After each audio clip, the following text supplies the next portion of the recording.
Staring at a black screen when you plug your iPhone into your Nissan Sentra is frustrating, but it is usually a simple fix. Statistically, 80% of these connection issues stem from a bad cable or a minor software handshake error.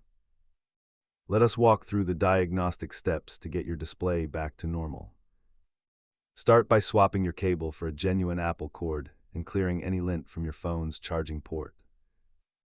If that fails, head into your Nissan settings menu to delete the phone profile and repair it fresh. Also, ensure your iPhone is fully updated and that Siri is enabled, as CarPlay relies on Siri to function correctly. Most users solve this at home, but if the port itself is physically damaged, you may need a professional replacement.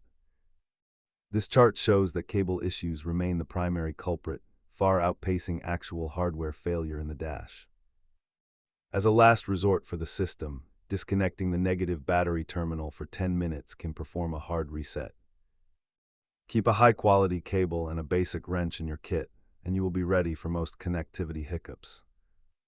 Remember that these systems need time to initialize. Do not rush the handshake process after starting the engine. If your screen is still black after these steps, it is time to have a technician inspect the USB input module.